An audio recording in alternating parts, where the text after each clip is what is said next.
Okay, here we go. Hello, everyone, and welcome to another episode of Flipping Through Vintage Comics with Lucy. Lucy. I'm Tyler Chintana, and this is Lucy Chintana. yes, and we are going to look at another issue of Fantastic Four today. Do you remember what issue we read last week? This man, this monster. This monster, yes. Who was this man, this monster? The Thing. The Thing, yes. That was number 51. We are going to skip over 52 and 53 because, Black Panther. So I was looking at my Black Panther and it's a little too valuable. It's actually in really nice shape and I don't want to take those, so we're going to skip over those two. You can find them online or reprints or whatever, but this is about looking through vintage ones. And so we're going to go right to 54, which does have Black Panther still in it. Yes. As well as some Inhumans and some other cool characters. So I think it's going to be really neat and we're going to be able to look through this one. So without any further ado, let me twist. Ready? Here we go. We're going to twist. There's my cool shirt. There's my desk. And I'm going to hook it up into my arm. And Lucy, are you checking for me? Is it straight? Is my elbow in the way? Yes it is. Is my elbow? Oh, put my elbow out of the way. Still, here it is. All right, good. I still see it. Still see my elbow? Oh my goodness. All right. I see your hand. Is that supposed to be there? Yeah, Your all right. hand? We're going to look at the comic. Okay, then your hands are here. All right, Fantastic Four number 54. Let's take a look. We're going to start. We'll do like an overview for the short version because online we're going to do like a 3-minute for social media and then we can do like the full 12, 15-minute reading for YouTube. So stick with us if you want to read more, but we'll start with just kind of taking a look. We got condition. This is actually really nice shape. These were not super valuable when I was younger. So you could get like the, after the main appearances, even Silver Surfer. Oh, I meant to show you that. This one, it's just too nice. Really nice shape. But even that, you can see I bought it for $50, which is not bad for the first appearance of Black Panther. 52. No, okay, number 52 that I bought for $50. Anyway. Really nice shape. Just going to keep that in there because it's like the first appearance of Black Panther was a big thing. So here, 54 has a bunch of characters in this one, which is kind of neat. There's a lot of characters in this one. We just had, the introduction of Silver Surfer and Fantastic Four. Galactus. And they went right into Black Panther. And then there were the Inhumans before that. So a lot of those guys are in this issue. So this one says, featuring a flaming, flying, fighting mad Human Torch. So we're gonna get some Human Torch action in this issue. Nice, yeah. You look at it's got really nice corners. There is like a color break up here for those people checking out the condition. It does go through a little bit. Back cover. You got that ad, which of course I never minded too much if the back wasn't in good shape, but this is a really nice one. Really nice staples. They're nice tight there, so I'm going to be careful reading. All right, you ready for the first page? After seeing all these characters, who's this guy again? Flaming Torch. Human Torch. But yes, it's featuring a flaming, flying, fighting mad Torch. Reed Richards, Sue Richards. Who's this guy? The Thing. Black Panther, Wyatt Wingfoot, and the Inhumans. I won't name them all. All right, opening page. That's a pretty cool opening page. Check this out. Let me make sure. I'm going to slide it over a little bit. Not going to open it up completely. What are they playing? They're playing football. That's baseball. I can't tell the difference. That's all. I've never played it. That's all good. That's all good. And also I can't remember the names of sports that I don't play and I'm not interested in. This actually became a tradition in Marvel. They had a lot of superheroes playing baseball type thing in their comics. I know the X-Men did it a lot, which is pretty neat. In this issue, they're still in Wakanda, which is where Black Panther lives. They went to visit him, and they're still there at the start of this issue, right? And they're playing baseball. And there's Black Panther in the back, right? And it says, sure, you've seen baseball games before, but we think you'll find this one just a little bit different because superheroes are playing, of course. Whosoever finds the evil eye, and we'll get to the evil eye later. The Fabulous FF go their separate ways. So lots of storylines in this one. Another cool thing about this splash page, look, they gave themselves nicknames. It says Script, Smiling Stan Lee. Art, Jolly Jack Kirby. Inking, Jovial Joe Sinnott. And lettering, Snarling Sam Rosen. What would our names be if we were creators? What would you be? Lucky Lucy, Luscious Lucy,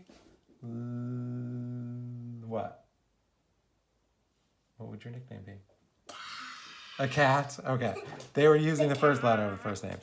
Anyway, so they're playing baseball in Wakanda, and the Thing is pitching, and that's Wyatt Wingfoot. He's got a vibranium bat or something like that. And the Thing is going to pitch his fastball. And they're like, watch out for, because that's Johnny who's playing catcher. Like, don't break his glove or whatever in his hand. So the Thing throws it.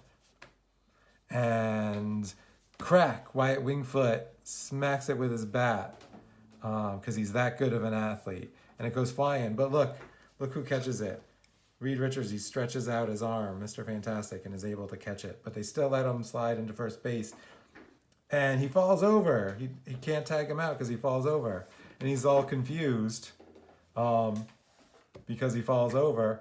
And they wonder how that happened. And look what happens. It was the Invisible Woman. She was invisible, and she turns solid again. And then this cute scene where they go off and have this little conversation here. I'll read this. Well, young lady, perhaps it's time for me to teach you where a young wife's loyalty should be. You'll have to catch me first, and I'll bet you can't do it without stretching your arms out like you did to catch that ball. We'll see about that, pretty girl. So some flirting on there, and then they go back to talking. And that was that game. And now we get into, okay, let's see. So he must invite them back, and here they are still back in the palace in Wakanda. Look at these huge, Jack Kirby was famous for just drawing these big scenes, whether they were machines. All right, we'll get to that. We're doing the splash page. They're all lounging here, listening to someone play the piano. Okay, intermission break, fine. Shall I rotate this so people can see it? Make sure I'm staying centered here. Oh, I think I'm too far over there. Superman. Okay, that's not Superman. I mean Spider-Man. Your education begins. Spider-Man, number 40. He fights the Green Goblin. You said Spider-Man. Superman. No, I said Spider-Man. You Spider-Man. said Webman. Webman and Sergeant Fury, and then Marvel Tales. I loved, these are always in there, and I don't know what those are, but these are original issues. D-Day. What's a Yep. D-Day? Doomsday? Is that what it is? From World War II, when they stormed the beach? All right. So we're going to continue on with the story. You ready to hear more? Mm-hmm. All right. I got to keep checking my camera here. Make sure my centering. Check the camera. Yeah, you do that. Make sure I'm keeping it right there in the center so everyone can see that cool splash page. If everyone can see that cool splash. All right. So, okay, these are Inhumans. Did I skip a page? Or does it happen that quickly? Oh, yeah, no, I skipped a page. Yeah, okay, I guess it just goes to that. And Johnny just has this really emotional moment where he starts talking about how he misses Crystal, who's his girlfriend, except for she's trapped under this dome. So the Inhumans are trapped under a dome, the Great Barrier, because Maximus, the brother of Black Bolt, trapped them under there with his machine. And so we see Black Bolt here flying along, looking for an opening in the dome, but he can't find one. So he comes back and talks to the other Inhumans about how they're trapped in there, and they have to convince Maximus to let them out. But he's gone mad, and he believes he should be king. And there's Medusa with her long hair. And he's building these machines because he's this great inventor, but he won't build the machine that'll get them out of the dome that he built. So that's why they're just stuck there. Now we're back to Wakanda, and T'Challa is giving them all gifts, crazy outfits that he flew in from, Paris and somewhere else. From Paris and Rome, right? And then Thing gets this exerciser machine that, he's super strong, but he can still work out. But then Johnny's still all depressed, right? Because he wants to go save Crystal, right? And that's his thing, that they're stuck behind that Great Barrier. So he says he's going to go off and try his best. But Reed and Sue still have to go on their honeymoon. But Wyatt says, you know what? I'll go with you. Let's see if we can crack through that barrier, right? And then T'Challa, as a parting gift, gives him this crazy device to travel in. It's like a ball. It rolls, or what do they call it? Gyro Cruiser. It's a gyro cruiser that Johnny and Wyatt are going to go in. All right, then we've got an ad for your hair. Is it growing or going? How's my hair doing? Do I need this yet? You need a cat. I think I'm doing okay. And here they go off in this gyro cruiser. See, just like at this ball, and it looks like they're going through the moon or whatever, but I guess this is just the desert. The transitions from place to place here are a little odd in this issue. So they're just hanging out in their little gyro cruiser and this ball that's spinning and taking them this great distance because they want to make it all the way to where the Inhumans are, and Crystal is trapped under the barrier. But they fall into this sinkhole covered in sand, and Flame on. yeah, which is similar. That looks similar to the same pose, not the same jarring. He comes out of the sand. And they find this wild, crazy place. It's like a crypt. So he goes in, and they find this dude, right? He looks like he's been sleeping there for centuries, and he has, even though he has this crazy thingamajig on him, right? So they come on in, and the guy kind of wakes up, and there's these weird panels where it's like you don't see what they see. You're just looking at them, and they really talk about what they're seeing. They're like, that man in the chair, he's starting to move, rising to his feet. Like they're just narrating what they're seeing, but we don't see it. But look how he's dressed. Who is he? I don't know, but I've seen friendlier expressions on the Hulk and Doctor Doom. That thing he's holding, like some prehistoric flashlight. He's pointing it at us. It might be a weapon. Wyatt, look out. He's pressing a control stud. It's starting to glow, to vibrate. So I found that a little weird that they didn't show what was going on. They just had those two narrated the whole thing. But we end up meeting this dude. He calls himself the Wanderer, and he's from, I think, 700 years ago that he was put to sleep. And he starts telling the story about how he wandered all around looking for the great wonders of the world. My name is Prester John. That is why men called me the Wanderer, because long have I traveled the world seeking to unravel the mysteries of mankind. And these are the crazy mysteries that he saw 700 years ago in the world, but that eventually led him to the most impressive one of all, which was Avalon. Now, this is definitely like a Jack Kirby style Avalon, because it's like machinery and tech, not like mystic and the woods and everything like that.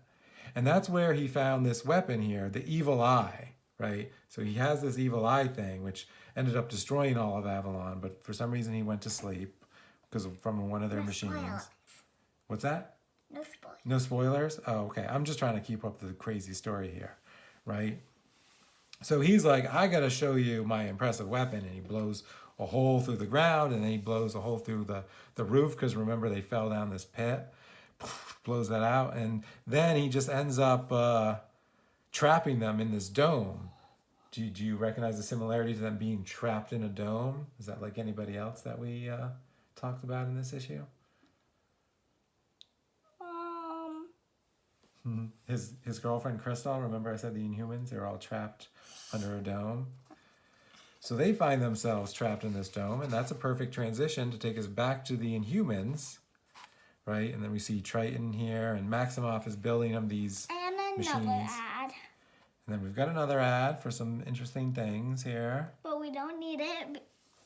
Even if it was interesting, we can't do it ways. One, we don't live where you live, and two, or where you who used to live, and two, that was like years ago. Yeah, it was like, my goodness, almost 60 years ago. Yeah, 60. Whew.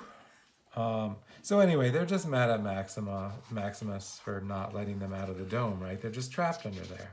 And he wants to be king again, but he's crazy. Oh, look, we got even more shop by mail things. A little rocket. I don't even know what these things are. Wow. Lots of stuff. Anyway. Can you just cut out that? No, don't cut them out. That'll make you mean not talk about it on the video? That we can do. So. No, I mean like cut it from the book. No, that would make it not valuable. Which I know is a shame if it doesn't interrupt the story. But see, if you cut it out here, it would cut it out. Oh no, there's double that. So that actually would be fine. I mean, not fine, but it would be better than ruining the story. Anyway, so the Inhumans, you get it, they're trapped under the dome. Human Torch and Wyatt Wingfoot were trapped under the dome, except for his weapon, the Evil Eye, was like, oh, I'll let you free now, and he blasts the dome open. So that, of course, makes Johnny think, if I take your weapon, I can free Crystal. So he burns the guy's arm and he takes the weapon. And then he's like, I'm going to fly off and, oh, I'm skipping pages again. I'm going to fly off and save Crystal, right? So there he goes. Except for there's some crazy twist here. Because he can't just fly, because you're like, oh, that would be great. You can go save the Inhumans by blasting the barrier away. But, so this is like, so what's the problem? And he's like, do you not think I know the power of love? But he did not give me a chance to explain, to warn him. Warn him of what? He sees the evil eye before I could press the safety button.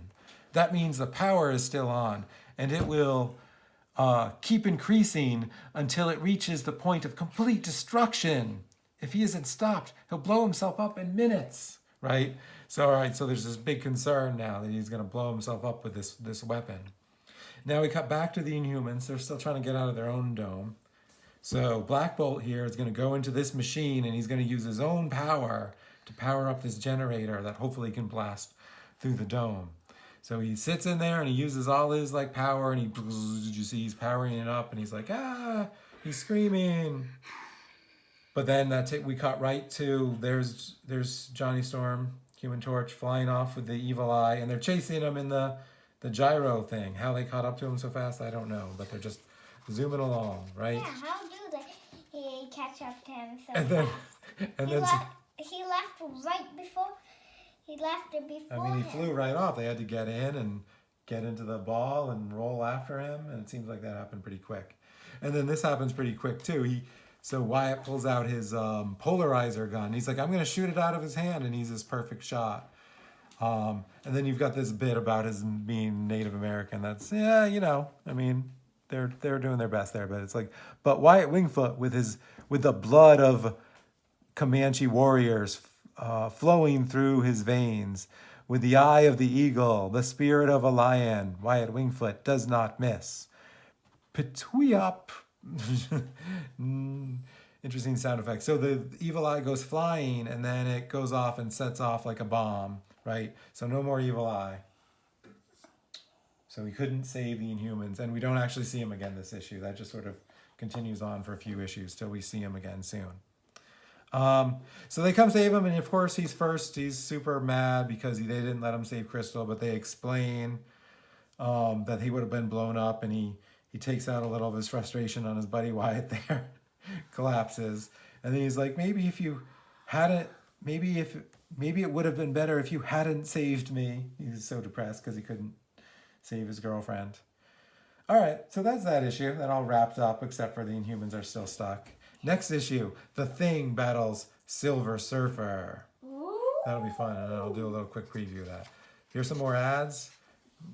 Speed Revolution. I don't know what that is. Can we just skip over that? All right. Letter column. Here's the letter page. Some more ads and the back ads. And there you go. Quick. Number 54. Next now week. You can just cut off all those ads over there. Yeah. Next week, Silver Surfer 55. Yay. Sorry, Fantastic Four 55.